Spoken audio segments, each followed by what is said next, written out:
Dear students, last video ਦੇ ਵਿੱਚ ਆਪਾਂ ਇਹ ਚੈਪਟਰ ਜਿਹੜਾ ਹੈ ਪੂਰਾ ਕੰਪਲੀਟ ਕੀਤਾ ਹੈ। ਇਸ ਚੈਪਟਰ ਦੇ ਸਾਰੇ ਕਨਸੈਪਟ ਜਿਹੜੇ ਹੈ ਸਮਝੇ ਹੈ। So metallic non metallic character group wise period wise ਕਿਵੇਂ ਸਾਰੇ ਟ੍ਰੈਂਡਸ ਚੇਂਜ ਹੁੰਦੇ ਹੈ, ਇਸ ਬਾਰੇ ਆਪਾਂ ਕਾਫੀ ਡਿਟੇਲ ਦੇ ਵਿੱਚ ਦੇਖਿਆ। ਸੋ ਇਹ ਪੀਰੀਓਡਿਕ ਟੇਬਲ ਹੈ, ਇਸ ਦੇ ਉੱਪਰ ਜਿਹੜੇ ਹੈ ਕੁਝ ਨੋਟਸ ਦਿੱਤੇ ਹੋਏ ਹੈ, ਇਹ ਤੁਸੀਂ ਲਾਸਟ ਵੀਡੀਓ ਦੇ ਵਿੱਚ ਵੀ ਦੇਖੇ ਹੋਣਗੇ।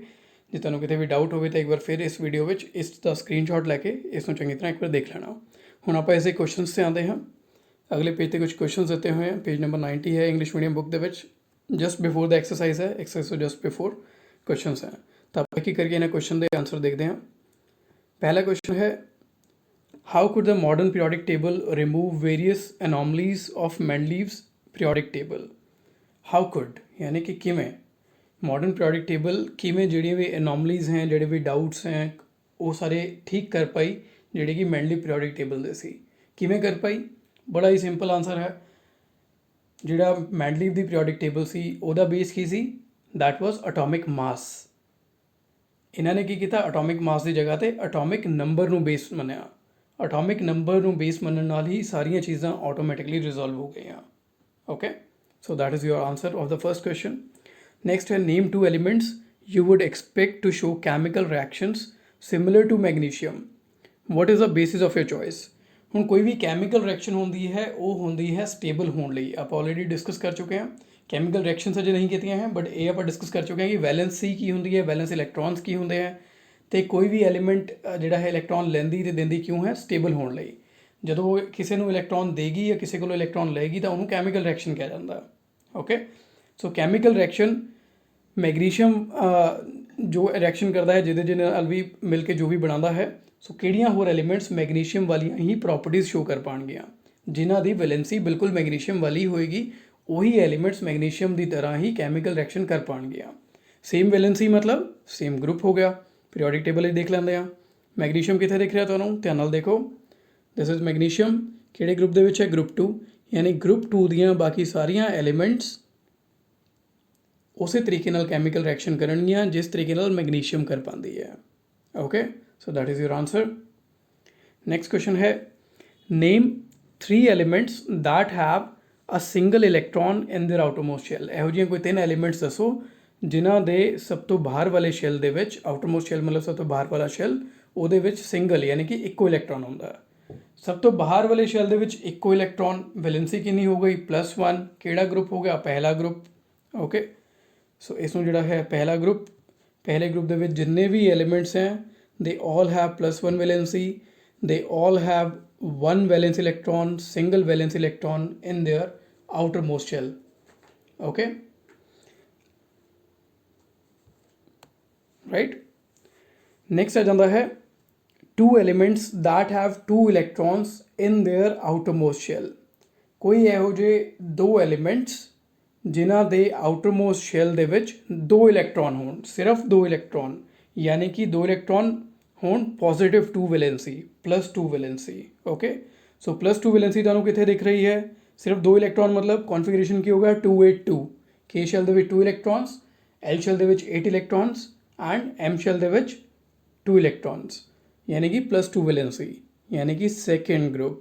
ਸੈਕਿੰਡ ਗਰੁੱਪ ਦੀਆਂ ਸਾਰੀਆਂ ਐਲੀਮੈਂਟਸ ਇਹਨਾਂ ਦੇ ਸਭ ਤੋਂ ਬਾਹਰ ਵਾਲੇ ਸ਼ੈਲ ਦੇ ਵਿੱਚ 2 ਇਲੈਕਟ੍ਰੋਨ ਹੋਣਗੇ। ਕਿਤੇ ਵੀ ਡਾਊਟ ਹੈ ਤਾਂ ਦੁਬਾਰਾ ਅਟੋਮਿਕ ਸਟਰਕਚਰ ਬਣਾ ਕੇ ਦੇਖੋ, ਸ਼ੈਲ ਕੌਨਫੀਗਰੇਸ਼ਨ ਬਣਾ ਕੇ ਦੇਖੋ। ਓਕੇ, ਨੈਕਸਟ ਹੈ ਆਪਣੇ ਕੋਲ ਪਾਰਟ ਸੀ ਇਹਦਾ, 3 ਐਲੀਮੈਂਟਸ ਵਿਦ ਫਿਲਡ ਆਊਟਰਮੋਸਟ ਸ਼ੈਲ। ਕੋਈ ਵੀ ਇਹੋ ਜਿਹੇ 3 ਐਲੀਮੈਂਟ ਜਿਨ੍ਹਾਂ ਦਾ ਆਊਟਰਮੋਸਟ ਸ਼ੈਲ ਯਾਨੀ ਕਿ ਸਭ ਤੋਂ ਬਾਹਰ ਵਾਲਾ ਸ਼ੈਲ ਪੂਰਾ ਭਰਿਆ ਹੋਵੇ।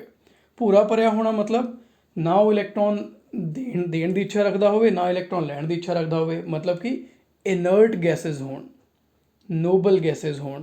ਕਿਹੜਾ ਗਰੁੱਪ ਹੈ ਉਹ? ਵੈਰੀ ਗੁੱਡ, ਰਿਮੈਂਬਰ ਕਰਨ ਦੀ ਟਰਾਈ ਕਰੋ। ਇਟ ਇਜ਼ ਗਰੁੱਪ ਨੰਬਰ 18, ਸਭ ਤੋਂ ਲਾਸਟ ਗਰੁੱਪ। ਜਿਵੇਂ ਆਪਾਂ ਦੇਖਦੇ ਹਾਂ, ਇਹਦੀ ਕੌਨਫੀਗਰੇਸ਼ਨ ਹੈ 1s2, ਯਾਨੀ ਕਿ ਕੇ ਸ਼ੈਲ ਦੇ ਵਿੱਚ 2 ਹੀ ਆ ਸਕਦੇ ਹਨ, 2 ਪਹਿਲੇ ਹੀ ਹੈ, ਪੂਰਾ ਭਰਿਆ ਹੋਇਆ। ਨਿਓਨ 2 ਐਂਡ 8, ਐਲ ਸ਼ੈਲ ਦੇ ਵਿੱਚ 8 ਇਲੈਕਟ੍ਰੋਨ ਪੂਰਾ ਭਰਿਆ ਹੋਇਆ।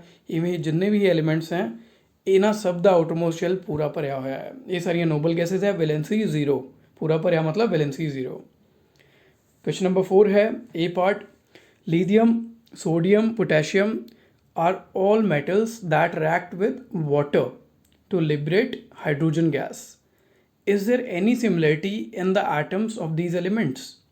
ਸੋ ਲੀਥੀਅਮ, ਸੋਡੀਅਮ ਤੇ ਪੋਟੈਸ਼ੀਅਮ ਇਹ ਤਿੰਨੋਂ ਹੀ ਮੈਟਲ ਜਿਹੜੀਆਂ ਹੈ ਇਹ ਪਾਣੀ ਨਾਲ ਰਿਐਕਸ਼ਨ ਕਰਕੇ ਹਾਈਡਰੋਜਨ ਗੈਸ ਨੂੰ ਰਿਲੀਜ਼ ਕਰਦੇ ਆ। ਇਹ ਆਪਾਂ ਆਉਣ ਵਾਲੇ ਚੈਪਟਰਸ ਵਿੱਚ ਪੜਾਂਗੇ ਵੀ ਕਿ ਕੈਮੀਕਲ ਰਿਐਕਸ਼ਨ ਕਿਵੇਂ ਹੁੰਦੀ ਹੈ, ਬਟ ਫਿਲਹਾਲ ਤੁਸੀਂ ਆਹ ਦੇਖੋ ਕਿ ਲੀਥੀਅਮ, ਸੋਡੀਅਮ, ਪੋਟੈਸ਼ੀਅਮ ਤਿੰਨੋਂ ਹੀ ਪਾਣੀ ਨਾਲ ਰਿਐਕਟ ਕਰਕੇ ਹਾਈਡਰੋਜਨ ਗੈਸ ਰਿਲੀਜ਼ ਕਰਦੀਆਂ ਹੈ।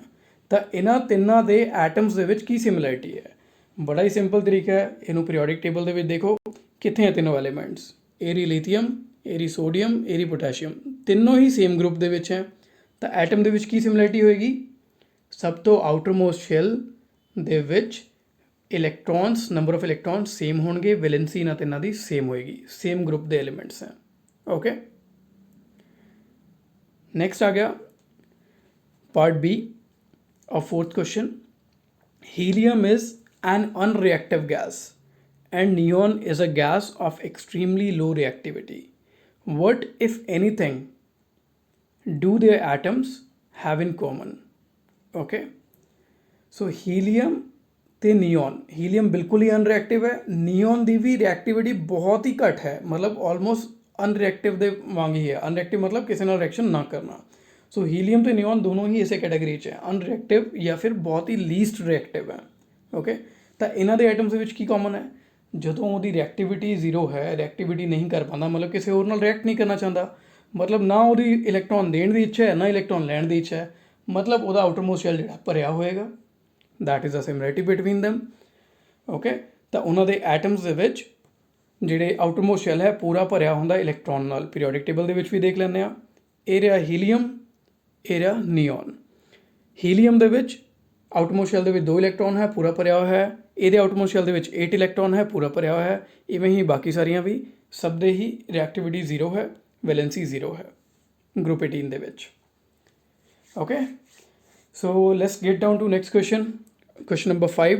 In the modern periodic table, which are the metals among the first 10 elements? Very good. So ये बड़ा ही अच्छा क्वेश्चन है कि modern periodic table ਦੇ ਵਿੱਚ ਪਹਿਲੇ 10 ਐਲੀਮੈਂਟਸ ਦੇ ਵਿੱਚੋਂ ਕਿਹੜੀਆਂ ਮੈਟਲਸ ਹੈ। ਬਹੁਤ ਹੀ ਆਸਾਨ ਹੈ, ਜੇ ਤੁਸੀਂ ਪੀਰੀਓਡਿਕ ਟੇਬਲ ਨੂੰ ਬੜੇ ਧਿਆਨ ਨਾਲ ਦੇਖੋਗੇ ਤੁਹਾਨੂੰ ਆਨਸਰ ਖੁਦ ਬ ਖੁਦ ਮਿਲ ਜਾਏਗਾ। ਇੱਕ ਮਿੰਟ ਇੱਥੇ ਹੀ ਵੀਡੀਓ ਨੂੰ ਪੌਜ਼ ਕਰਕੇ ਇਸ ਨੂੰ ਸੋਚਣ ਦੀ ਕੋਸ਼ਿਸ਼ ਕਰੋ, ਤੁਹਾਨੂੰ ਆਨਸਰ ਮਿਲੇਗਾ। ਆਈ ਹੋਪ ਤੁਸੀਂ ਕਰਨ ਦੀ ਕੋਸ਼ਿਸ਼ ਕੀਤੀ ਹੋਏਗੀ। ਜਿੰਨੇ ਵੀ ਗ੍ਰੀਨ ਦੇ ਵਿੱਚ ਦੇਖ ਰਹੇ ਹੋ ਸਾਰੇ ਹੀ ਮੈਟਲਸ ਹੈ, ਪਿੰਕ ਦੇ ਵਿੱਚ ਸਾਰੇ ਹੀ ਨਾਨ ਮੈਟਲਸ ਹੈ, ਤੇ ਸੌਰੀ ਮੈਟਲੋਇਡਸ ਹੈ ਪਿੰਕ ਦੇ ਵਿੱਚ, ਤੇ ਯੈਲੋ ਦੇ ਵਿੱਚ ਸਾਰੇ ਹੀ ਨਾਨ ਮੈਟਲਸ ਹੈ। ਓਕੇ, ਹੁਣ ਤੁਸੀਂ ਪਹਿਲੇ 10 ਐਲੀਮੈਂਟਸ ਵਿੱਚ ਦੇਖੋ, 1 ਹਾਈਡਰੋਜਨ ਯੈਲੋ ਵਿੱਚ ਹੈ, ਮਤਲਬ ਨਾਨ ਮੈਟਲ ਹੈ। 2 ਹੀਲੀਅਮ ਨਾਨ ਮੈਟਲ ਹੈ। ਲੀਥੀਅਮ, ਬੈਰੀਲੀਅਮ दोनों की हैं मेटल्स हैं। बोरोन मेटलॉइड है। Carbon, nitrogen, oxygen, fluorine and neon ये सारे ही नॉन मैटल हैं। सो ये सिर्फ पहले 10 एलीमेंट में 2 ही मैटल्स हैं, लीथियम ते बेरिलियम, बाकी सारे नॉन मैटल्स या फिर बोरोन जोड़ा है वो मेटलॉइड है। Okay, so that is the answer of your question. बड़ा ही सिंपल है, कलर कोडिंग नाल ही पता लग जाएगा, प्लस तुहानूं वैलेंसी भी पता है हुण। ओके, नेक्स्ट क्वेश्चन है, by considering the position in the periodic table, question number 6 है, by considering the position in the periodic table which one of the following elements would you expect to have maximum metallic characteristic. 5 element देती हैं, इन्होंने ध्यान नाल एक बार देख लो। इन्हां 5 element विचों उन्होंने पूछा है कि किहदा मैटेलिक करैक्टरिस्टिक सब तो ज़्यादा होएगा, मतलब किहड़ी एलीमेंट इन्हां 5 दे विचों सब तो ज़्यादा मैटेलिक करैक्टर वाली होएगी, यानी कि सब तो ज़्यादा इलैक्ट्रो पॉजिटिव होएगी। आप लास्ट वीडियो के इस चीज़ को देख चुके हैं, इसनूं ध्यान नाल देखोगे तो उपर नोट भी दिता होया। पहले आप इन्हों फिगर आउट कर लेना कि एलीमेंट्स हैं कित्थे। ओके, सो एक बार दोबारा देखते हैं। एलीमेंट सी सब तो पहली अपने कोल gallium, germanium, okay, GaGe, where is Ga is 31, Ge is 32, 31, 32। उस तो अगली एलीमेंट्स हैं अपने कोल आर्सैनिक, सिलीनियम ते बेरिलियम, As, Se ते Be। इसनूं देखते हैं कितने हैं तीनों। As उस तो अगली ही है 33, ओके, Se 34, यानी 4 एलीमेंट तो आपको इतने मिल गया 31, 32, 33 ते 34। बेरिलियम कितने है उन्होंने भी लभ लेंगे हाँ, this is beryllium number 4। Okay, हुण ये चारों तो देखो सेम पीरियड दे विच है 31, 32, 33, 34। हुण पीरियड दे विच आपां नूं पता है कि मैटेलिक करैक्टर किवें वेरी करता है, तुसीं ऑलरेडी पढ़ चुके हो। ਜੇ ਇਸ ਵਿੱਚ ਕੋਈ ਵੀ ਡਾਊਟ ਹੈ ਤਾਂ ਉੱਪਰ ਇਹ ਨੋਟ ਵੀ ਦਿੱਤਾ ਗਿਆ ਹੈ। ਤਾਂ ਹੁਣ ਪਹਿਲਾ ਹੀ ਪੁਆਇੰਟ ਇਸ ਨੋਟ ਦਾ ਬੜੇ ਧਿਆਨ ਨਾਲ ਜਿਹੜਾ ਹੈ ਦੇਖੋ। ਓਕੇ, ਪਹਿਲਾ ਹੀ ਪੁਆਇੰਟ, ਪਹਿਲਾ ਪੁਆਇੰਟ ਕੀ ਕਹਿੰਦਾ ਹੈ? ਪਹਿਲਾ ਪੁਆਇੰਟ ਧਿਆਨ ਨਾਲ ਪੜੋ। Metallic character electropositivity decreases when we move left to right. ਯਾਨੀ ਕਿ ਜਦੋਂ ਆਪਾਂ ਲੈਫਟ ਟੂ ਰਾਈਟ ਮੂਵ ਕਰਾਂਗੇ ਤਾਂ ਇਲੈਕਟ੍ਰੋਪੋਜ਼ਿਟਿਵਿਟੀ ਘੱਟ ਹੁੰਦੀ ਜਾਏਗੀ, ਯਾਨੀ ਕਿ ਮੈਟੈਲਿਕ ਕਰੈਕਟਰ ਘੱਟ ਹੁੰਦਾ ਜਾਏਗਾ ਲੈਫਟ ਟੂ ਰਾਈਟ। ਤਾਂ ਗੈਲੀਅਮ ਤੋਂ ਲੈ ਕੇ ਸੈਲੀਨੀਅਮ ਚਾਰੋਂ ਹੀ ਸੇਮ ਪੀਰੀਅਡ ਦੇ ਵਿੱਚ ਹੈ। ਕਿਹਦਾ ਮੈਟੈਲਿਕ ਕਰੈਕਟਰ ਸਭ ਤੋਂ ਘੱਟ ਹੋਏਗਾ? ਡਿਕਰੀਜ਼ ਹੋ ਰਿਹਾ ਲੈਫਟ ਟੂ ਰਾਈਟ, ਯਾਨੀ ਕਿ ਇਹਦਾ ਸਭ ਤੋਂ ਵੱਧ, ਉਹਦਾ ਉਸ ਤੋਂ ਘੱਟ, ਉਹਦਾ ਉਸ ਤੋਂ ਘੱਟ, ਉਹਦਾ ਉਸ ਤੋਂ ਘੱਟ। ਯਾਨੀ ਕਿ ਗੈਲੀਅਮ ਜਿਹੜਾ ਹੈ ਸਭ ਤੋਂ ਜ਼ਿਆਦਾ ਮੈਟੈਲਿਕ ਕਰੈਕਟਰ ਵਾਲਾ ਐਲੀਮੈਂਟ ਹੋਏਗਾ ਇਹਨਾਂ ਚਾਰਾਂ ਦੇ ਵਿੱਚੋਂ। ਓਕੇ, ਹੁਣ ਆ ਜਾਂਦਾ ਹੈ ਇਹਨਾਂ ਚਾਰੋਂ ਚੋਂ ਤਾਂ ਆਪਾਂ ਨੂੰ ਪਤਾ ਲੱਗ ਗਿਆ ਸਭ ਤੋਂ ਜ਼ਿਆਦਾ ਮੈਟੈਲਿਕ ਹੋਗਾ ਗੈਲੀਅਮ। ਹੁਣ ਆਉਂਦਾ ਗੈਲੀਅਮ ਅਤੇ ਬੈਰੀਲੀਅਮ, ਇਹਨਾਂ ਦੋਨਾਂ ਵਿੱਚੋਂ ਕਿਹੜਾ ਜ਼ਿਆਦਾ ਮੈਟੈਲਿਕ ਕਰੈਕਟਰ ਵਾਲਾ ਹੋਏਗਾ? ਹੁਣ ਇਹ ਜਿਹੜਾ ਹੈ ਐਕਚੁਅਲ ਵਿੱਚ ਹਾਇਰ ਲੈਵਲ ਦਾ ਕੁਐਸਚਨ ਹੈ। ਇਹ ਤੁਹਾਡੀ ਬੁੱਕ ਦੇ ਵਿੱਚ ਨਹੀਂ ਹੋਣਾ ਚਾਹੀਦਾ ਸੀ ਕੁਐਸਚਨ, ਇਹ ਹਾਇਰ ਕੈਮਿਸਟਰੀ ਦਾ ਕੁਐਸਚਨ ਹੈ। ਬਟ ਆਪਾਂ ਇਸ ਨੂੰ ਜੇ ਫਿਲਹਾਲ ਬੜਾ ਸਿੰਪਲ ਰੱਖਦੇ ਹਾਂ। ਇੱਥੇ ਹੁਣ ਦੇਖੋ ਦੋ ਫੰਡੇ ਹੈ। ਪਹਿਲਾ ਫੰਡਾ ਤਾਂ ਇਹ ਹੈ ਕਿ ਗਰੁੱਪ ਵਾਈਜ਼, ਕਿ ਇਹ ਜਿਹੜਾ ਹੈ ਦੂਜੇ ਗਰੁੱਪ ਦੇ ਵਿੱਚ ਹੈ, ਇਹ 13th ਗਰੁੱਪ ਦੇ ਵਿੱਚ ਹੈ। ਓਕੇ, ਯਾਨੀ ਕਿ ਪੀਰੀਅਡ ਵਾਈਜ਼ ਜੇ ਆਪਾਂ ਗੱਲ ਕਰੀਏ ਤਾਂ ਇਹ ਇੱਥੇ ਲਾਈ ਕਰ ਰਿਹਾ ਹੈ, ਇਹ ਬਹੁਤ ਅੱਗੇ ਚਲਾ ਗਿਆ। ਅਤੇ ਗਰੁੱਪ ਵਾਈਜ਼ ਆਪਾਂ ਗੱਲ ਕਰੀਏ ਤਾਂ ਇਹ ਉੱਪਰ ਹੈ, ਇਹ ਜਿਹੜਾ ਹੈ ਦੋ ਐਲੀਮੈਂਟ ਥੱਲੇ ਚਲਾ ਗਿਆ, ਇਸ ਰੋ ਦੇ ਵਿੱਚ ਆ ਗਿਆ। ਓਕੇ, ਤਾਂ ਇਹਦੇ ਕੋਲ ਨੰਬਰ ਆਫ ਜਿਹੜੇ ਸ਼ੈਲਸ ਹੈ ਉਹ ਇਨਕਰੀਜ਼ ਹੋ ਗਏ। ਤਾਂ ਸਭ ਤੋਂ ਬਾਹਰ ਵਾਲੇ ਸ਼ੈਲ ਦੇ ਵਿੱਚੋਂ ਇਲੈਕਟ੍ਰੋਨ ਨੂੰ ਲੂਜ਼ ਕਰਨਾ ਬੜਾ ਆਸਾਨ ਹੋ ਜਾਏਗਾ ਗੈਲੀਅਮ ਲਈ। ਬੈਰੀਲੀਅਮ ਦਾ ਆਊਟਰਮੋਸਟ ਸ਼ੈਲ ਜਿਹੜਾ ਹੈ ਬਿਲਕੁਲ ਨੇੜੇ ਹੋਏਗਾ ਨਿਊਕਲੀਅਸ ਦੇ, ਛੋਟਾ ਐਟਮ ਹੈ, ਤਾਂ ਉਹਦੇ ਲਈ ਬੜਾ ਡਿਫਿਕਲਟ ਹੋ ਜਾਏਗਾ। ਓਕੇ, ਚਾਹੇ ਬੈਰੀਲੀਅਮ ਲੈਫਟ ਸਾਈਡ 'ਤੇ ਹੈ ਅਤੇ ਗੈਲੀਅਮ ਰਾਈਟ ਸਾਈਡ 'ਤੇ ਹੈ, ਪਰ ਇੱਥੇ ਗਰੁੱਪ ਵਿੱਚ ਉੱਪਰ ਤੋਂ ਥੱਲੇ ਦਾ ਰੋਲ ਵੀ ਪਲੇ ਹੋਏਗਾ। ਜਿਵੇਂ ਆਪਾਂ ਲੈਫਟ ਸਾਈਡ 'ਤੇ ਨੋਟ ਦੇਖ ਰਹੇ ਹਾਂ, metallic character increases when we move from top to bottom. Okay, ਜਿਹੜਾ ਪਹਿਲਾ ਨੋਟ ਲੈਫਟ ਸਾਈਡ 'ਤੇ ਤੁਸੀਂ ਦੇਖ ਪਾ ਰਹੇ ਹੋ। ਸੋ ਇਹਦੇ ਅਕੋਰਡਿੰਗ ਅਤੇ ਜਿਹੜਾ ਹੈ ਉੱਪਰ ਵਾਲਾ ਨੋਟ, ਦੋਨਾਂ ਨੂੰ ਮਿਕਸ ਕਰਕੇ ਜਿਹੜਾ ਹੈ ਇਹਦਾ ਆਨਸਰ ਦਿੱਤਾ ਜਾਂਦਾ ਹੈ। ਪਰ ਇਸ 'ਤੇ ਫਰਦਰ ਸਟੱਡੀਜ਼ ਕੀਤੀਆਂ ਜਾਂਦੀਆਂ, ਉਸ ਤੋਂ ਬਾਅਦ ਇਸ 'ਤੇ ਕਨਕਲੂਜਨ 'ਤੇ ਪਹੁੰਚਿਆ ਜਾਂਦਾ ਹੈ। ਇਹਨਾਂ ਦੋਨਾਂ ਦਾ ਮੈਂ ਤੁਹਾਨੂੰ ਆਨਸਰ ਦੇ ਦਿੰਦਾ ਫਿਲਹਾਲ, ਬੜੇ ਹਾਇਰ ਕੈਮਿਸਟਰੀ ਦਾ। So gallium is more metallic than beryllium. Okay, so ਇਹਨੂੰ ਯਾਦ ਰੱਖਣਾ। ਬਾਕੀ ਚਾਰਾਂ ਦਾ ਤਾਂ ਤੁਹਾਨੂੰ ਜਿਹੜਾ ਹੈ ਬੜਾ ਹੀ ਕਲੀਅਰ ਹੋ ਗਿਆ ਹੋਵੇਗਾ। ਸੋ ਇਹ ਤੁਹਾਡੇ ਜਿਹੜੇ ਹੈ ਇਸ ਪੇਜ ਦੇ ਕੁਐਸਚਨ ਸੀ। ਸੋ ਇਹਨਾਂ ਕੁਐਸਚਨ ਨੂੰ ਇੱਕ ਵਾਰ ਚੰਗੀ ਤਰ੍ਹਾਂ ਸਮਝ ਕੇ, ਅਗੇਨ ਮੈਂ ਉਹੀ ਚੀਜ਼ ਕਹਿ ਰਿਹਾ, ਰੱਟਾ ਨਹੀਂ ਮਾਰਨਾ, ਕ੍ਰੈਮ ਨਹੀਂ ਕਰਨਾ। ਦੇਖੋ ਹਰ ਚੀਜ਼ ਦੇ ਪਿੱਛੇ ਲੌਜਿਕ ਹੈ, ਲੌਜਿਕ ਨੂੰ ਸਮਝ ਲਓ ਤਾਂ ਆਨਸਰ ਦੇਣੇ ਬਹੁਤ ਹੀ ਆਸਾਨ ਹੈ। ਸਿਰਫ ਇਹੀ ਕੁਐਸਚਨ ਨਹੀਂ, ਕੋਈ ਹੋਰ ਵੀ ਕੁਐਸਚਨ ਆ ਜਾਣਗੇ, ਬਹੁਤ ਈਜ਼ੀ ਹੋ ਜਾਣਗੇ। ਓਕੇ, ਹੁਣ ਆ ਜਾਂਦੇ ਹਾਂ what have you learned so far in this chapter. ਅਗਲੇ ਹੀ ਪੇਜ 'ਤੇ ਕੁਛ ਪੁਆਇੰਟਸ ਦਿੱਤੇ हैं, ਇਹਨਾਂ ਪੁਆਇੰਟਸ ਨੂੰ ਵੀ ਇੱਕ ਵਾਰ ਡਿਸਕਸ ਕਰ ਲੈਂਦੇ ਹਾਂ। ਓਕੇ, ਪਹਿਲਾ ਪੁਆਇੰਟ ਹੈ elements are classified on the basis of similarities in their properties. Elements ਨੂੰ ਕਿਵੇਂ ਪੀਰੀਓਡਿਕ ਕਲਾਸੀਫਿਕੇਸ਼ਨ ਕਿਵੇਂ ਕੀਤੀ ਜਾਂਦੀ ਹੈ, ਕਲਾਸੀਫਾਈ ਕਿਵੇਂ ਕਰਦੇ हैं, ਉਹਨਾਂ ਦੀ ਖਾਸੀਅਤ ਦੇ ਉੱਪਰ। ਫਿਜ਼ੀਕਲ ਪ੍ਰੋਪਰਟੀਜ਼ ਕੀ ਹੈ, ਕੈਮੀਕਲ ਪ੍ਰੋਪਰਟੀਜ਼ ਕੀ ਹੈ, ਇਹਨਾਂ ਦੀ ਬੇਸਿਸ 'ਤੇ ਉਹਨਾਂ ਦੀ ਗਰੁੱਪਿੰਗ ਕੀਤੀ ਜਾਂਦੀ ਹੈ। Dobereiner grouped the elements into triads and Newlands gave the law of octaves. ਤਾਂ ਡੋਬੀਨੀਅਰ ਨੇ ਤਿੰਨ ਐਲੀਮੈਂਟ ਨੂੰ ਮਿਲਾ ਕੇ ਟਰਾਇਡਸ ਬਣਾਏ, ਉਹਨਾਂ ਦੇ ਟਰਾਇਡ ਮਤਲਬ ਤਿੰਨ ਟਰਾਇਡਸ ਬਣਾਏ, ਤਿੰਨ ਐਲੀਮੈਂਟਸ ਦੇ, ਅਤੇ ਉਹਦੇ ਬੇਸਿਸ 'ਤੇ ਉਹਨਾਂ ਨੇ ਆਪਣਾ ਕਲਾਸੀਫਿਕੇਸ਼ਨ ਕੀਤੀ। ਨਿਊਲੈਂਡ ਨੇ ਨਿਊਲੈਂਡ ਆਫ ਆਕਟੇਵ ਦਿੱਤਾ, 8 ਐਲੀਮੈਂਟ ਦਾ ਉਹਨਾਂ ਨੇ ਜਿਹੜਾ ਹੈ ਇੱਕ ਅਰੇਂਜਮੈਂਟ ਕੀਤਾ। ਨੈਕਸਟ ਤੀਜਾ ਪੁਆਇੰਟ ਹੈ ਮੈਨਲੀਵ arranged the elements in increasing order of their atomic masses and according to the chemical properties। ਸੋ ਮੈਂਡਲੀਵ ਨੇ ਐਲੀਮੈਂਟਸ ਨੂੰ ਜਿਹੜਾ ਹੈ ਬੇਸਿਕਲੀ ਐਕਚੁਅਲੀ ਤਿੰਨ ਚੀਜ਼ਾਂ ਇਹਨਾਂ ਨੇ ਦੋ ਦਿੱਤੀਆਂ ਹੈ, ਬਟ ਤਿੰਨ ਚੀਜ਼ਾਂ ਸੀ। ਪਹਿਲਾ ਐਟੋਮਿਕ ਮਾਸ, ਦੂਜਾ ਫਿਜ਼ੀਕਲ ਪ੍ਰੋਪਰਟੀਜ਼ ਅਤੇ ਤੀਜਾ ਕੈਮੀਕਲ ਪ੍ਰੋਪਰਟੀਜ਼। ਕੈਮੀਕਲ ਪ੍ਰੋਪਰਟੀਜ਼ ਦੇ ਵਿੱਚ ਵੀ ਉਹਨਾਂ ਨੇ ਬੇਸਿਸ ਲਈ ਸੀ ਕਿ ਹਾਈਡਰੋਜਨ ਅਤੇ ਆਕਸੀਜਨ ਨਾਲ ਕਿਵੇਂ ਰਿਐਕਟ ਕਰਦੀ ਹੈ। ਓਕੇ, ਇਹਨੂੰ ਯਾਦ ਰੱਖਣਾ ਹੈ। ਨੈਕਸਟ ਚੌਥਾ ਪੁਆਇੰਟ ਹੈ ਮੈਂਡਲੀਵ even predicted the existence of some yet to be discovered elements on the basis of gaps in the periodic table। ਤਾਂ ਮੈਂਡਲੀਵ ਨੇ ਫਿਊਚਰ ਪ੍ਰੈਡਿਕਟ ਕੀਤਾ ਕਿ ਉਹਨਾਂ ਕੋਲ ਜਿਹੜਾ ਉਸ ਵੇਲੇ ਜਦੋਂ ਉਹਨਾਂ ਨੇ ਆਪਣੀ ਪੀਰੀਓਡਿਕ ਟੇਬਲ ਡਿਜ਼ਾਈਨ ਕੀਤੀ, ਉਸ ਵੇਲੇ ਤੱਕ 63 ਐਲੀਮੈਂਟ 63 ਐਲੀਮੈਂਟ ਲੱਭੇ ਗਏ ਸੀ। ਉਹਨਾਂ ਨੇ ਜਿਹੜਾ ਹੈ ਅਜ਼ਿਊਮ ਕੀਤਾ ਕਿ ਇਸ ਤੋਂ ਬਾਅਦ ਹੋਰ ਵੀ ਐਲੀਮੈਂਟਸ ਲੱਭੇ ਜਾਣਗੇ, ਤਾਂ ਹੋਰ ਐਲੀਮੈਂਟਸ ਜਦੋਂ ਲੱਭੇ ਜਾਣਗੇ ਉਹਨਾਂ ਦੀ ਖਾਸੀਅਤ ਕਿਹੜੇ ਐਲੀਮੈਂਟਸ ਨਾਲ ਮਿਲਦੀ ਹੋਏਗੀ ਅਤੇ ਉਹਨਾਂ ਨੂੰ ਮੇਰੀ ਪੀਰੀਓਡਿਕ ਟੇਬਲ ਦੇ ਵਿੱਚ ਕਿੱਥੇ ਰੱਖਿਆ ਜਾਵੇ, ਤਾਂ ਉਹਨਾਂ ਲਈ ਉਹਦੇ ਲਈ ਜਿਹੜੀ ਹੈ ਜਗ੍ਹਾ ਖਾਲੀ ਛੱਡੀ। ਸੋ ਇਹ ਬਹੁਤ ਹੀ ਇੱਕ ਅੱਛਾ ਪੁਆਇੰਟ ਸੀ। ਅੱਛਾ, ਇੱਕ ਇੱਥੇ ਮੈਂ ਪੁਆਇੰਟ ਕਰੈਕਟ ਕਰ ਦੇਣਾ ਚਾਹੁੰਦਾ। ਇੱਕ ਜਦੋਂ ਆਪਾਂ ਮੈਂਡਲੀਵ ਦੀ ਪੀਰੀਓਡਿਕ ਟੇਬਲ ਪੜ੍ਹ ਰਹੇ ਸੀ, ਉਹਦੇ ਵਿੱਚ ਆਪਾਂ ਇੱਕ ਕੀਤਾ ਸੀ ਕਿ ਬਾਅਦ 'ਚੋਂ ਕਿਹੜੇ ਐਲੀਮੈਂਟ ਲੱਭੇ ਗਏ। ਉਹਦੇ ਵਿੱਚ ਸ਼ਾਇਦ ਜਿਹੜਾ ਹੈ ਗਲਤੀ ਨਾਲ ਐਲੂਮੀਨੀਅਮ ਦਾ ਵੀ ਜ਼ਿਕਰ ਹੋਇਆ ਸੀ, ਪਰ ਐਲੂਮੀਨੀਅਮ ਲੱਭਿਆ ਜਾ ਚੁੱਕਿਆ ਸੀ ਪਹਿਲੇ। ਐਲੂਮੀਨੀਅਮ ਦੇ ਨਾਲ ਮਿਲਦਾ ਹੋਇਆ ਇੱਕ ਹੋਰ ਐਲੀਮੈਂਟ ਗੈਲੀਅਮ, ਓਕੇ, ਉਹ ਨਹੀਂ ਲੱਭਿਆ ਗਿਆ ਸੀ। ਤਾਂ ਉਹਨੂੰ ਪਲੀਜ਼ ਕਰੈਕਟ ਕਰ ਲੈਣਾ। ਇੱਕ ਵੀਡੀਓ ਦੇ ਵਿੱਚ ਬਿਲਕੁਲ ਕਰੈਕਟ ਹੈ, ਦੂਜੀ ਵੀਡੀਓ ਸ਼ਾਇਦ ਉਹਦੇ ਵਿੱਚ ਇੱਕ ਕਨਫਿਊਜ਼ਨ ਸੀ, ਤਾਂ ਉਹਨੂੰ ਇੱਕ ਵਾਰ ਚੈੱਕ ਕਰ ਲੈਣਾ। ਐਲੂਮੀਨੀਅਮ ਉਸ ਵੇਲੇ ਤੱਕ ਲੱਭਿਆ ਜਾ ਚੁੱਕਿਆ ਸੀ, ਮੈਂ ਫਿਰ ਰਿਪੀਟ ਕਰ ਦਿੰਦਾ, ਜਦੋਂ ਮੈਂਡਲੀਵ ਨੇ ਆਪਣੀ ਪੀਰੀਓਡਿਕ ਟੇਬਲ ਬਣਾਈ। नेक्स्ट पॉइंट है 5th point, anomalies in arrangement of elements based on increasing atomic mass could be removed when the elements were arranged in the order of increasing atomic number, a fundamental property of the element discovered by Moseley। so Henry Moseley ने ਜਿਹੜੀ ਆਪਣੀ periodic table, modern periodic table ਬਣਾਈ, ਉਹਦੇ ਵਿੱਚ ਉਹਨਾਂ ਨੇ ਜੋ base ਰੱਖਿਆ ਉਹ ਰੱਖਿਆ ਅਟੋਮਿਕ ਨੰਬਰ ਅਟੋਮਿਕ ਮਾਸ ਦੀ ਥਾਂ 'ਤੇ, ਕਿਉਂਕਿ ਅਟੋਮਿਕ ਮਾਸ ਜਦੋਂ ਆਪਾਂ ਲੈ ਰਹੇ ਸੀ ਤਾਂ ਉਹਦੇ ਵਿੱਚ ਕੁਝ ਕਨਫਿਊਜ਼ਨ ਆ ਰਹੀਆਂ ਸੀ। ਕੁਝ ਅਟੋਮਿਕ ਨੰਬਰ ਜਿਨ੍ਹਾਂ ਦਾ ਵੱਧ ਸੀ ਉਹ ਪਹਿਲੇ ਆ ਰਹੇ ਸੀ, ਜਿਨ੍ਹਾਂ ਦਾ ਘੱਟ ਸੀ ਉਹ ਬਾਅਦ 'ਚੋਂ ਆ ਰਹੇ ਸੀ। ਸੋ ਇਹ ਸਾਰੀਆਂ ਦਿੱਕਤਾਂ ਦੂਰ ਕਰਨ ਲਈ ਉਹਨਾਂ ਨੇ ਆਪਣਾ ਬੇਸ ਅਟੋਮਿਕ ਮਾਸ ਨੂੰ ਛੱਡ ਕੇ ਅਟੋਮਿਕ ਨੰਬਰ ਨੂੰ ਬਣਾਇਆ।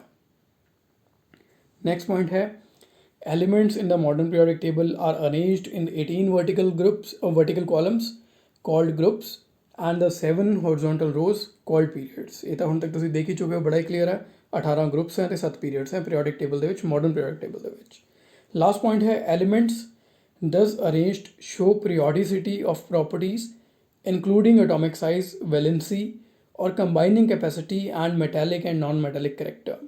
okay, elements thus arranged show periodicity of properties including atomic size, valency or combining capacity and metallic and non-metallic character। ਸੋ ਇਹ ਆਪਾਂ ਬੜਾ ਹੀ ਡਿਟੇਲ ਦੇ ਵਿੱਚ ਪੜ੍ਹ ਚੁੱਕੇ ਹਾਂ ਕਿ ਜਿਹੜੇ ਐਲੀਮੈਂਟਸ ਹੈ ਉਸ ਤਰੀਕੇ ਨਾਲ ਅਰੇਂਜ ਕੀਤੇ ਗਏ ਕਿ ਪੀਰੀਅਡ ਦੇ ਵਿੱਚ ਅਤੇ ਗਰੁੱਪ ਦੇ ਵਿੱਚ ਉਹਨਾਂ ਦੇ ਕੁਝ ਟ੍ਰੈਂਡਸ ਫੋਲੋ ਹੋ ਜਾਣ।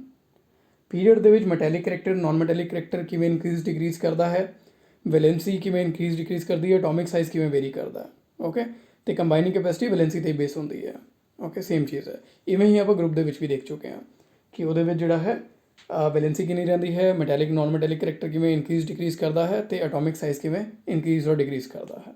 ਓਕੇ, ਸੋ ਆਈ ਹੋਪ ਕਿ all your questions have been answered so far. ਅਤੇ ਇਹ ਕੁਛ ਇੰਪੋਰਟੈਂਟ ਪੁਆਇੰਟ ਜਿਹੜੇ ਇਹਨਾਂ ਨੂੰ ਯਾਦ ਰੱਖਣਾ ਹੈ। ਪਲੱਸ ਹੁਣ ਤੁਸੀਂ ਕੀ ਕਰਨਾ ਹੈ, ਤੁਹਾਡਾ ਹੋਮਵਰਕ ਕੀ ਹੈ? ਤੁਹਾਡਾ ਹੋਮਵਰਕ ਹੈ ਇਸ ਪੂਰੇ ਚੈਪਟਰ ਨੂੰ ਇੱਕ ਵਾਰ ਚੰਗੀ ਤਰ੍ਹਾਂ ਜਿਹੜਾ ਹੈ ਥੋਰੋਲੀ ਪੜ੍ਹੋ। ਜਿਹੜੀਆਂ ਵੀ ਵੀਡੀਓਜ਼ ਹੈ ਇਸ ਚੈਪਟਰ ਦੀਆਂ ਇੱਕ ਵਾਰ ਦੁਬਾਰਾ ਉਹਨਾਂ ਨੂੰ ਦੇਖ ਕੇ ਚੰਗੀ ਤਰ੍ਹਾਂ ਉਸ ਦੇ ਕੌਨਸੈਪਟ ਨੂੰ ਕਲੀਅਰ ਕਰੋ। ਹੁਣ ਜਦੋਂ ਤੁਸੀਂ ਦੁਬਾਰਾ ਵੀਡੀਓਜ਼ ਦੇਖੋਗੇ ਤੁਸੀਂ ਮਹਿਸੂਸ ਕਰੋਗੇ ਕਿ ਕਾਫੀ ਚੀਜ਼ਾਂ ਹੁਣ ਤੁਹਾਨੂੰ ਪਹਿਲੇ ਤੋਂ ਪਤਾ ਹੈ, ਜਿਹੜੇ ਮਾਈਨਰ ਡਾਊਟਸ ਹੈ ਉਹ ਵੀ ਥੋੜ੍ਹੇ ਕਲੀਅਰ ਹੋ ਜਾਣਗੇ। ਸੋ ਸਾਰੀਆਂ ਵੀਡੀਓਜ਼ ਨੂੰ ਇੱਕ ਵਾਰ ਦੁਬਾਰਾ ਦੇਖ ਲਓ ਸੀਰੀਜ਼ ਦੇ ਵਿੱਚ। ਓਕੇ, ਅਤੇ ਉਸ ਤੋਂ ਬਾਅਦ ਜਿਹੜਾ ਹੈ ਆਪਣੇ ਫੰਡਾਸ ਨੂੰ, ਆਪਣੇ ਕੌਨਸੈਪਟਸ ਨੂੰ ਬਿਲਕੁਲ ਵਧੀਆ ਤਰੀਕੇ ਨਾਲ ਕਲੀਅਰ ਕਰਨ ਤੋਂ ਬਾਅਦ ਜੇ ਫਿਰ ਵੀ ਕਿਤੇ ਤੁਹਾਨੂੰ ਕੋਈ ਡਾਊਟ ਹੋਵੇ ਤਾਂ ਦੁਬਾਰਾ ਉਸ ਵੀਡੀਓ ਨੂੰ, ਸਪੈਸੀਫਿਕ ਵੀਡੀਓ ਨੂੰ ਦੇਖ ਸਕਦੇ ਹੋ ਜਿਹਦੇ ਵਿੱਚ ਹੀ ਉਹ ਕੌਨਸੈਪਟ ਕਲੀਅਰ ਕੀਤਾ ਗਿਆ। ਨੈਕਸਟ ਤੁਹਾਡਾ ਹੋਮਵਰਕ ਹੈ ਐਕਸਰਸਾਈਜ਼। ਇਹ ਜਿਹੜੇ ਐਕਸਰਸਾਈਜ਼ ਹੈ ਅੱਗੇ ਇਸ ਨੂੰ ਕਰਨ ਦੀ ਕੋਸ਼ਿਸ਼ ਕਰੋ। ਓਕੇ, ਅਤੇ ਅੱਗੇ ਗਰੁੱਪ ਐਕਟੀਵਿਟੀ ਦਿੱਤੀ ਹੈ, ਇਸ ਨੂੰ ਵੀ ਜਿਹੜਾ ਹੈ ਪੜ੍ਹਨ ਦੀ ਇੱਕ ਵਾਰ ਪੜ੍ਹ ਕੇ ਸੋਚੋ ਇਸ ਬਾਰੇ ਕੀ ਕਰ ਸਕਦੇ ਹੋ, ਕਰਨ ਦੀ ਕੋਸ਼ਿਸ਼ ਕਰੋ। ਸੋ ਇਹ ਤੁਹਾਡਾ ਹੋਮਵਰਕ ਹੈ। ਇਹਦਾ ਜਿਹੜਾ ਹੈ ਆਨਸਰਸ ਤੁਹਾਨੂੰ ਇੱਕ ਦਿਨ ਛੱਡ ਕੇ ਜਿਹੜਾ ਦਿੱਤੇ ਜਾਣਗੇ।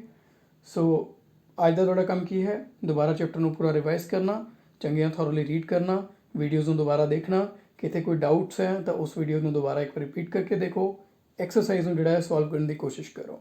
Okay, so that is your homework for today. Thank you so much.